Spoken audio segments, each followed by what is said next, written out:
Hello dear students, welcome back to our YouTube channel Arya education classes for easy learning. तो आज की इस video में हम डिस्कस करेंगे कॉमर्शियल आर्ट और कह सकते हैं फाइन आर्ट या ललित कला के चैप्टर 9 क्लास 12 का। ठीक है, तो इसमें जो हम डिस्कस करने वाले हैं भारतीय राष्ट्रीय ध्वज का विकास। भारतीय राष्ट्रीय ध्वज का विकास कैसे हुआ, इसके पहले के जितने भी वीडियो है 1 से लेकर 8 चैप्टर तक, जो इसके पहले के चैप्टर्स हैं, अगर आप उन्हें भी देखना चाहते हैं तो चैनल पे जाएं, चैनल के प्लेलिस्ट में जाएं, वहाँ पे फाइन आर्ट से बने आपको प्लेलिस्ट मिल जाएगा। उसमें सारे वीडियोज जो इसके पहले के हैं आपको मिल जाएंगे। ठीक है, तो चलिए स्टार्ट करते हैं विदाउट वेस्टिंग और कॉस्टली टाइम। भारतीय राष्ट्रीय ध्वज का विकास कैसे हुआ। ठीक है, तो चलिए डिस्कस करते हैं। देखिए, ध्वज का नाम क्या है? भारत का राष्ट्रीय ध्वज। एक मिनट। हाँ, तो ध्वज का नाम क्या है? भारत का राष्ट्रीय ध्वज। लोकप्रिय नाम क्या है? तिरंगा। ठीक है, हम क्या कहते हैं अपने ध्वज को? तिरंगा कहते हैं। ठीक है, ध्वज का आकार क्या होता है? 3:2 का होता है, यानी 3:2 कह सकते हैं इसे। 3:2 का अनुपात होता है इसका, रेशियो जिसे कहते हैं। जैसे एग्जाम्पल में लें तो अगर लंबाई 3 मीटर है, अगर लंबाई आप 3 मीटर रखते हैं तो चौड़ाई 2 मीटर होनी चाहिए। लंबाई और चौड़ाई क्या होती है अभी देखिए। ये मान लीजिए हमारा एक ध्वज है, तो अगर ये लंबाई मान लीजिए 3 मीटर है ये, ठीक है, तो ये जो चौड़ाई है ये 2 मीटर होनी चाहिए। ठीक है, ये इसका रेशियो होता है। ठीक है, यहाँ पे रंग संयोजन की बात की गई है, तो 3 समानुपातिक क्षैतिज रंगीन पट्टियाँ। ठीक है, 3 समानुपातिक क्षैतिज रंगीन पट्टियाँ। क्षैतिज का मतलब होता है हॉरिजॉन्टल। ठीक है, ये इसे जो ये होता है, जो ये वर्टिकल लाइन है, और इसी लाइन को अगर हम इस प्रकार लेटी हुई दिखाई दें तो ये हॉरिजॉन्टल लाइन हो गई। ठीक है, तो वही कहा है कि 3 हॉरिजॉन्टल रंगीन पट्टियाँ, ऊपर में केसरिया रंग रहेगा, मध्य में सफ़ेद, जो बीच वाला होगा उसमें सफ़ेद रंग, और नीचे जो होता है वो हरे रंग की पट्टी से मिलके बना होता है हमारा जो तिरंगा होता है। तो देखिए यहाँ पे आपको दिख रहा है, ऊपर में क्या है? केसरिया रंग, बीच में सफ़ेद रंग और नीचे हरा रंग की पट्टी आपको दिख रही है। ठीक है, इस उसकी चौड़ाई के बराबर गहरे नीले रंग का बना 24 तीलियों वाला अशोक चक्र है। ठीक है, ये जो इसकी चौड़ाई है इसके बराबर आपको एक मध्य में, उसके बीच में जो सफ़ेद रंग की पट्टी है उसकी चौड़ाई के बराबर आपको वहाँ पे एक अशोक चक्र, 24 तीलियों वाला अशोक चक्र आपको वहाँ पे मिलेगा। ठीक है, ये इसके बारे में चीज़ें बताई गई हैं।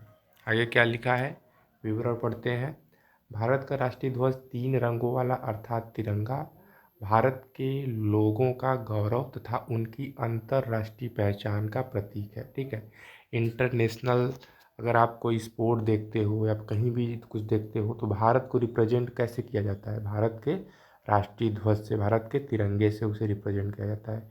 ये हमारे देश का एक सिंबल है। ठीक है, राष्ट्रीय ध्वज की लंबाई जो होती है और जो चौड़ाई होती है उसका जो रेशियो है हमने पहले ही डिस्कस कर चुका है, यहाँ फिर भी लिखा गया है 3:2 में होता है। ठीक है, अगर 3 लंबाई है तो 2 मीटर चौड़ाई होगी, 3 मीटर लंबाई है तो 2 मीटर चौड़ाई होगी। यह ध्वज 3 समानुपातिक क्षैतिज रंगीन पट्टियों से निर्मित है। क्षैतिज का मतलब कहता है हॉरिजॉन्टल। ठीक है, तो हॉरिजॉन्टल 3 कलर जो पट्टियाँ होती हैं, ठीक है, उससे निर्मित है। ठीक है, इसको आगे पढ़ते हैं क्या लिखा हुआ है इसके बारे में। सबसे ऊपर केसरिया रंग है, मध्य यानी बीच में जो है सफ़ेद व नीचे हरे रंग की पट्टी से मिलकर बना है। बीच की जो सफ़ेद पट्टी है उसकी चौड़ाई के बराबर गहरे नीले रंग से बना 24 तीलियों वाला धम्मचक्र, जिसे अशोक चक्र कहते हैं, जिसे अशोक के सारनाथ स्तंभ के शीर्ष से लिया गया है, वो वहाँ पे होता है। राष्ट्रीय ध्वज में प्रयुक्त सभी रंगीन पट्टियों व चक्र का एक प्रतीकात्मक अर्थ है। ये जो सिंबल्स हैं, ये जो कलर्स, जो पट्टियां हैं, जो पट्टियों पे कलर है, और ये जो अशोक चक्र है, जितने भी सिंबल यूज किए गए हैं हमारे इस ध्वज को बनाने के लिए, उनका कुछ मीनिंग होता है, कुछ उनका अर्थ होता है। ठीक है, जैसे भारतीय केसरिया रंग साहस व बलिदान का प्रतीक है। जो सबसे ऊपर केसरिया रंग हमारे झंडे में होता है, हमारे तिरंगे में होता है, वो साहस और बलिदान का प्रतीक होता है। सफ़ेद रंग जो होता है वो सत्य व शांति का प्रतीक है, जबकि हरा रंग समृद्धि व खुशहाली का प्रतीक होता है। ठीक है। इसी तरह 24 घंटे दिन रात धर्म के मार्ग पर निर्बाध व निरंतर चलते हुए प्रगति के पथ पर आगे बढ़ते रहना है तथा देश को विकास की चरम ऊंचाइयों पर पहुंचाना है। इस भावना के साथ धम्मचक्र अशोक चक्र का ध्वज के मध्य भाग में स्थान दिया गया है। चक्र की 24 तीलियां जो है वो 24 घंटे यानी दिन और रात को अभिव्यक्त करती हैं। ठीक है। तो ये सारी चीज़ें जितनी भी इस पैरा में बताई गई हैं बेहद ही इंपॉर्टेंट है आपके एग्जाम पॉइंट ऑफ व्यू से कि भैया ये पूछा जाता है। ठीक है कि जो ये केसरिया रंग है ये किसका प्रतीक है, साहस और बलिदान का। सफ़ेद रंग किसका प्रतीक है, हरा रंग किसका प्रतीक है, और ये जो हमारा अशोक चक्र है इसे क्यों स्थान दिया गया है हमारे तिरंगे में, ये किस चीज़ का प्रतीक है, ये भी पूछा जाता है सारी चीज़ें। ठीक है।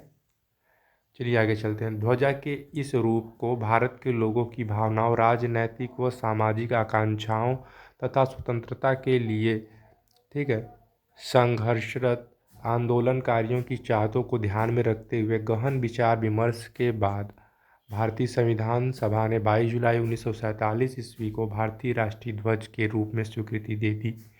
जो हमारा ये तिरंगा है इसे स्वीकृति मिली थी 22 जुलाई 1947 ईस्वी को भारतीय राष्ट्रीय ध्वज के रूप में स्वीकृति इसे मिली थी। ठीक है। सभी के भावनाओं को ध्यान में रखते हुए 15 अगस्त 1947 ईस्वी को जब देश स्वतंत्र हुआ तो राष्ट्रीय ध्वज के रूप में इसे दिल्ली के लाल किले की प्राचीर पर फहरा दिया गया। तब से राष्ट्रीय महत्व के विभिन्न अवसरों व सरकारी भवनों पर फहराने की परंपरा चली आ रही है। जब 15 अगस्त 1947 को हमारा देश आज़ाद हुआ ब्रिटिश शासन से, तो इस ध्वज को, इस तिरंगे को दिल्ली के किले के प्राचीर पे फहरा दिया गया और तभी से ये परंपरा चली आ रही है कि हर राष्ट्रीय महत्व पे या राष्ट्रीय पर्व पे इसे फहराया जाए। कहाँ फहराया जाए? दिल्ली के प्राचीर पे एवं सरकारी भवनों पर फहराने की परंपरा चली आ रही है। इसे फहराने के लिए भारतीय नागरिकों को संवैधानिक अधिकार प्राप्त है। आप इसे अपने घरों पे भी फहरा सकते हो। ठीक है। तो यहाँ पे हमें जो संविधान है हमारा देश का, हमारे देश का संविधान जो है वो हमारे देश के नागरिकों को भी ये अधिकार देता है इसे फहराने की, किंतु कुछ शर्तों व दिशा निर्देशों के साथ। कुछ शर्त हैं, कुछ दिशा निर्देश है, उसी के उसको फॉलो करते हुए हमें चीज़ें करने की आज़ादी दी गई है। ऐसा नहीं है कि राष्ट्रीय ध्वज को अचानक ही संविधान सभा के समक्ष लाया गया, विचार विमर्श हुआ और इसे स्वीकृति दे दी गई। ठीक है। ऐसा ये नहीं है कि राष्ट्रीय ध्वज को अचानक ही इसने बना के और संविधान सभा के समक्ष प्रस्तुत कर दिया, कुछ विचार विमर्श होने के पश्चात इसे तुरंत ही स्वीकृति दे दी, ऐसा नहीं है। ठीक है। बल्कि इसके विकास के पीछे लंबा इतिहास है। ठीक है। ये ऐसा जो हमारा जो तिरंगा है ये बिल्कुल ऐसा ही नहीं बन के आ गया था। ठीक है। पहले कोई और तिरंगा आया, फिर उसमें कुछ और मॉडिफिकेशंस हुए, कुछ और मतलब तिरंगा आया, फिर जो तीसरा तिरंगा आया हमारा, जो आज स्वीकृति जिसे प्राप्त है, जिसे हम फहराते हैं, जिसे जिसे हमारे देश के रूप में रिप्रेजेंट किया जाता है, वो आज का तिरंगा आया। ठीक है। तो इसके पीछे एक लंबा इतिहास है। तो चलिए शॉर्ट में हम इसको देखेंगे जितना बताया गया है हमारे इस बुक में। 20वीं सदी के आरंभ में स्वतंत्रता के लिए राष्ट्रवादी आंदोलन तेज होते जा रहे थे। आंदोलनकारी अपनी शर्तों को मनवाने के लिए ब्रिटिश शासकों पर दबाव बनाने के लिए अलग अलग नए नए तरीके अपना रहे थे। ठीक है। हिंदू मुस्लिम एकता को भंग करने के उद्देश्य से 1905 ईस्वी में बंगाल का विभाजन ब्रिटिश शासकों की सोची समझी चाल थी।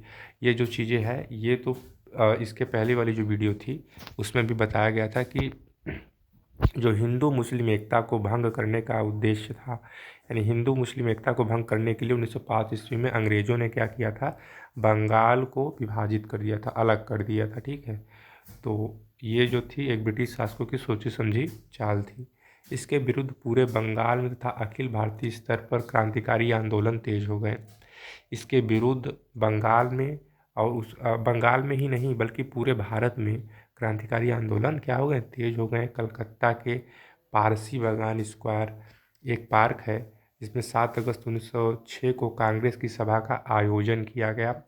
कांग्रेस की सभा का आयोजन किया गया। ठीक है। कांग्रेस में इसके पहले वाले जो चैप्टर में बताया गया था कि कांग्रेस की जो स्थापना थी एक ब्रिटिश अफसर एओ ह्यूम ने कुछ भारतीय कार्यों की सहायता से की थी। ठीक है। यही भारतीय राष्ट्रीय कांग्रेस जो थी आगे चल के हमारे ओर से, हमारे भारतीयों की ओर से ब्रिटिश के विरुद्ध कई सारी लड़ाइयाँ लड़ी। ठीक है, तो ये 7 अगस्त 1906 को कांग्रेस की सभा का आयोजन किया गया यही स्क्वायर पार्क में, पारसी बागान स्क्वायर पार्क में। ठीक है, यहीं पर भारतीय लोगों की भावनाओं को व्यक्त करता एक ध्वज, जिसे पहला राष्ट्रीय ध्वज कहा जा सकता है, जो पहला राष्ट्रीय ध्वज था उसे फहराया गया पारसी बागान स्क्वायर पार्क में 7 अगस्त 1906 को कांग्रेस की सभा में। ठीक है, इसमें पीले व लाल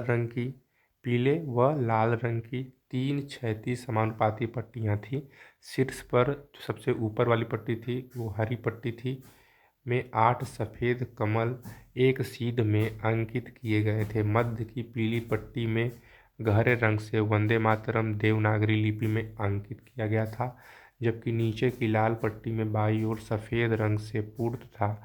दाहिनी ओर अर्धचंद्र, उसके ऊपर एक सितारा अंकित था। ठीक है, यहाँ पे देख सकते हैं आपकी दाहिनी ओर जो है, दाहिनी ओर एक अर्धचंद्र और उसके ऊपर एक सितारा अंकित है, और बाईं ओर आपको सूर्य देखने को मिल जाएगा। और सबसे शीर्ष में सबसे ऊपर हरे रंग की पट्टी मिलेगी, इसमें कमल के फूल बने हुए हैं, और बीच में ये पीले रंग की पट्टी है जिसपे देवनागरी लिपि में वंदे मातरम अंकित किया गया है। ठीक है, ये कब आया था? ये 1906 में ये पहला राष्ट्रीय ध्वज बना था।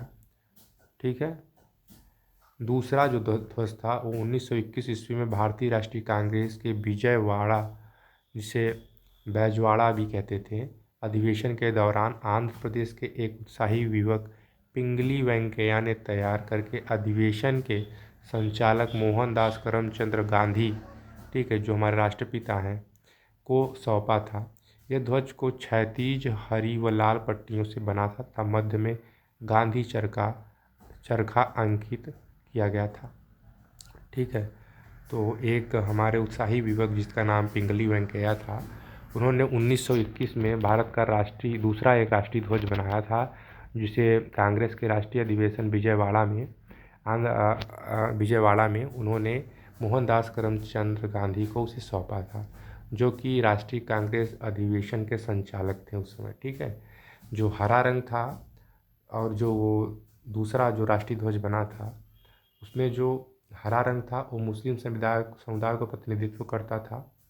ठीक है, प्रतिनिधित्व किसका करता था? हरा रंग मुस्लिम समुदाय को, और लाल पट्टी हिंदुओं का प्रतिनिधित्व करती थी, जबकि जो चरखा था वो क्रांतिकारियों का प्रतीक चिन्ह था। गांधी जी ने इस ध्वज को देखकर प्रसन्नता भी व्यक्त की थी। साथ ही ध्वज के बीच में सफ़ेद पट्टी और उसमें नीले रंग से चरखा बनाने की सलाह भी दी थी। सफ़ेद पट्टी भारत में रह रहे अन्य समुदायों का प्रतिनिधित्व करती थी, जबकि चरखा उन्नति का घोतक था। इस तरह गांधी जी द्वारा स्वीकृत यह ध्वज भारतीय राष्ट्रीय कांग्रेस के विभिन्न अवसरों पर फहराया जाने लगा। यद्यपि अखिल भारतीय कांग्रेस समिति ने इसे औपचारिक यानी ऑफिशियल मान्यता नहीं दी थी, तथापि यह ध्वज तब तक भारत का राष्ट्रीय ध्वज बना रहा जब तक कि भारतीय संविधान सभा ने इसके नए प्रारूप को संवैधानिक स्वीकृति नहीं प्रदान की। ठीक है, यह ध्वज जो था, यह दूसरा राष्ट्रीय ध्वज जो पिंगली वेंकैया ने 1921 ईस्वी में बनाया था, यह तब तक हमारे भारत का राष्ट्रीय ध्वज बना रहा जब तक कि इसके नए प्रारूप को संवैधानिक स्वीकृति नहीं प्रदान की गई। ठीक है, और ये जो भारतीय राष्ट्रीय कांग्रेस के जितने भी अधिवेशन होते थे, जितनी भी चीज़ें होती थी, उन खास अवसरों पर इसे फहराया भी जाता था। ठीक है, बाद में जब एक नया ध्वज हमारे सामने आ गया बन के इसका, तो उसको संवैधानिक औपचारिक स्वीकृति दे दी गई, जो कि हमारा तिरंगा था। ठीक, तब से ये हमारे भारत का राष्ट्रीय ध्वज बन गया। तो आज के लिए इतना ही, मिलते हैं अगले वीडियो में। धन्यवाद।